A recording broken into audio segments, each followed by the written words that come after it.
If you or someone you know has diabetes, you may have built up an extra supply of test strips and lancets. That's where we come in. We'll buy the supplies that you don't need and resell them to those in need to prevent waste. Help us make diabetes management more affordable. Visit us at teststripswithaz.com.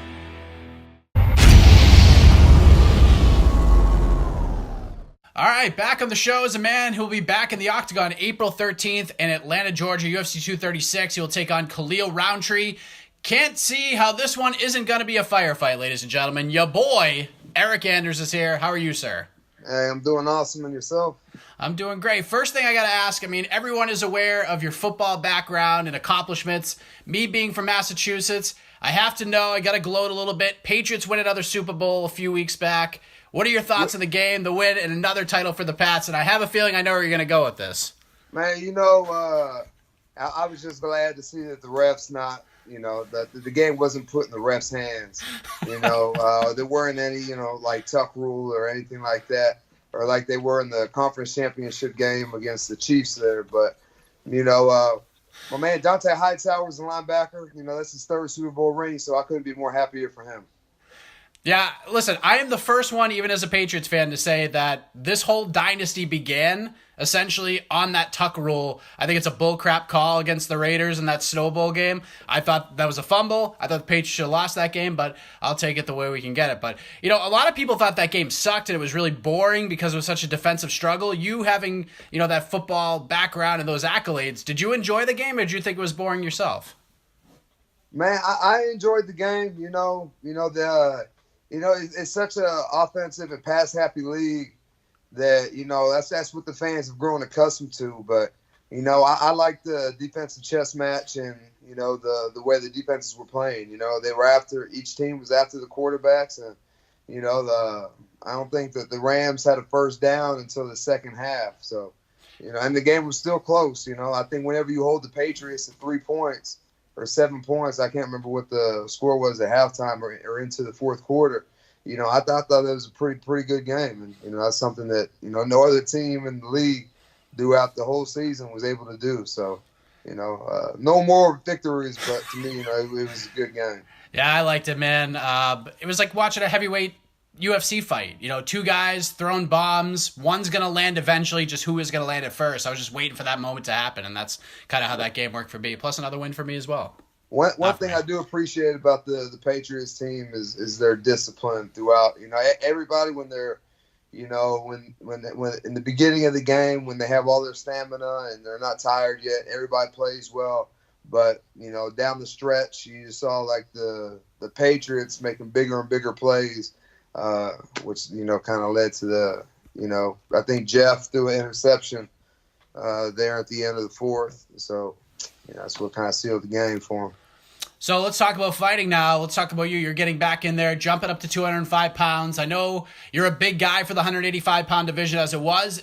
Was that the biggest catalyst in moving up in weight, or is it more of, I just need to freshen things up, change the pace, so to speak? Man, I enjoy fighting a lot. And, there weren't a lot of the 85ers had been booked or had recently fought. So, they just want a lot of 85ers on the table. So, they came to me with the Rountree fight at 205. So I said, sure, why not? Is this going to be a permanent move for you, or this is just kind of a one-fight thing, and then you'll go back to 85 once guys open up? Like, how's that going to work for you think? I'm cool going back and forth. Obviously, with, at 85, I need more time to get to 85 to do it properly so that I can perform on fight night. But I'm not opposed to fighting at 205. Ideally, if I fight in America, I'd like to fight at 85. And if I go overseas, fight at 205, because every time I go overseas, something happens where I can't cut weight the way I want to cut weight, whether it's a hot water heater blowing up in a hotel or a sauna not working, or, there's just always something that happens whenever I fight abroad. So if I fight abroad, I'd like to fight at 205, and, I can go back and forth here in America. Well, it's certainly nice to have options if you're a fighter like yourself. And, this matchup's a little more tailor-made for you, I think.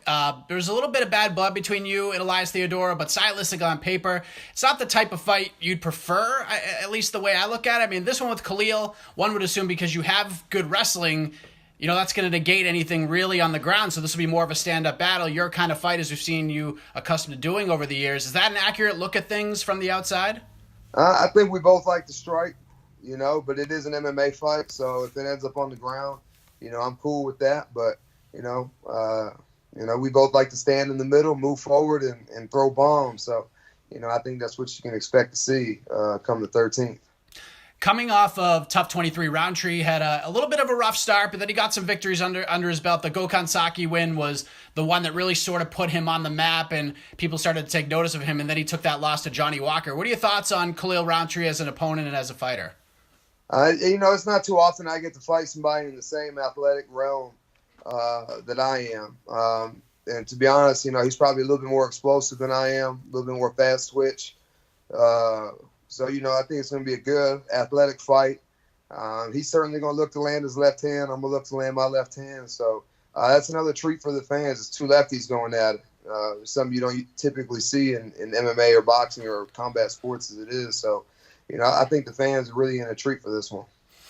I was on Twitter, I think I was looking at it today, but I saw it about a week ago. There's a photo of you and Chris Camozzi doing some work. Looked like you were just finishing up some rounds at Factory X. And excuse me if this is well known, but are you training at Factory X? And if so, how long have you been training over there with Mark Montoya and everyone in Colorado? Yeah, I'm moving my camp to Factory X to train with Mark and Camozzi and Ethan Heinich and Anthony Smith, who fights this weekend. I just got back. I was there for 2 weeks. I'll be home for a week. Then I'll be gone for 2 more weeks. And then I come back for a week, and then I'll go back and finish up camp out there. Is this your first time moving your camp over there, or is this something you've done in the past as well?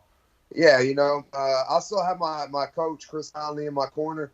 But, I'm at that point in my career where, I need those training partners to kind of help push my game to the next level. And I think that Mark Montoya and the fighters that they have over there really got a good thing going on right now. And, so I met Mark in Blaine when Anthony Smith fought Thiago Santos, and, everything just clicked, and, we became cool.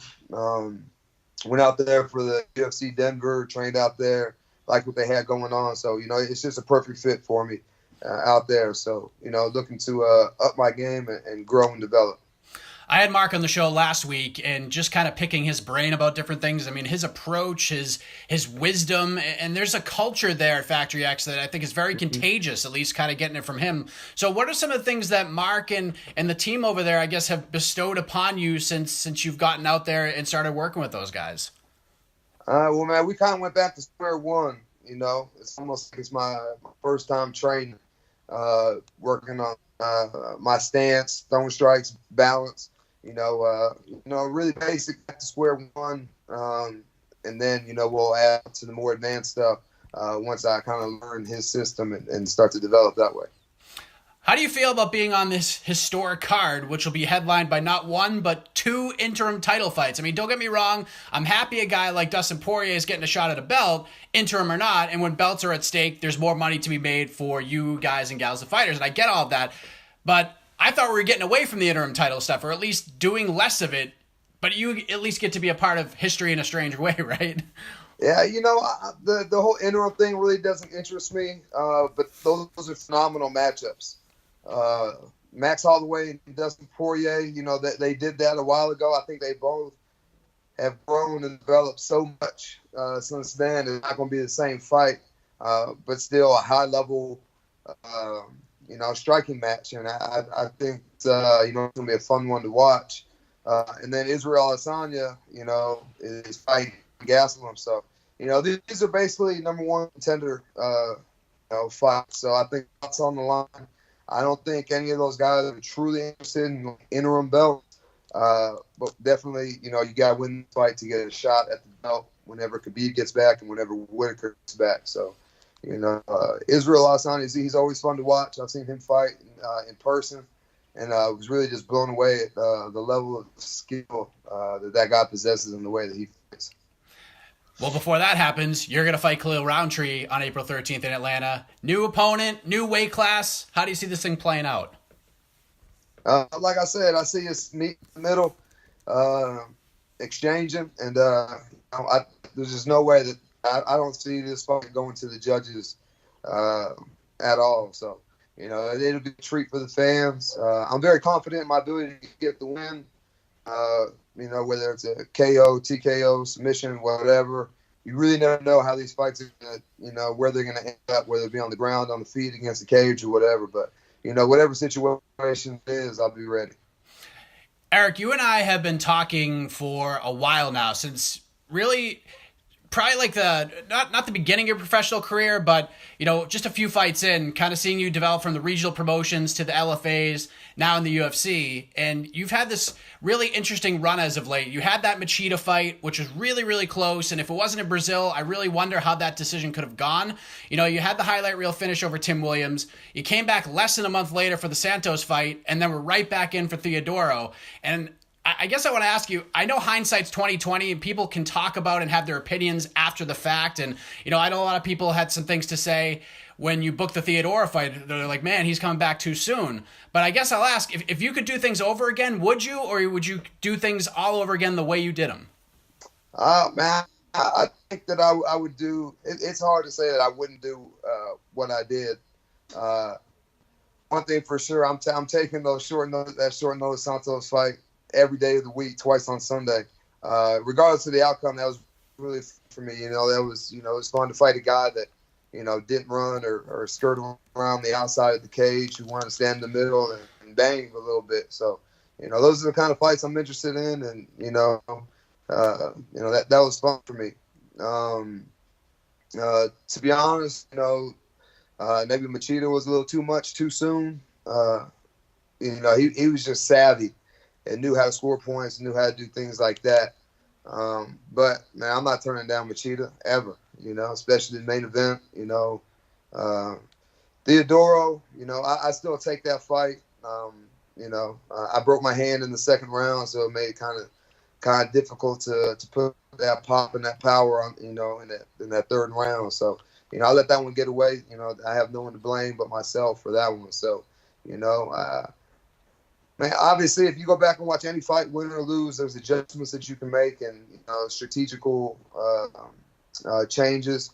How you approach the fight to make a more convincing win, or to get in to edge out a win, or just dominate the fight. And man, I think that working with Mark Montoya and those guys over at Factory X is really going to help me turn the corner.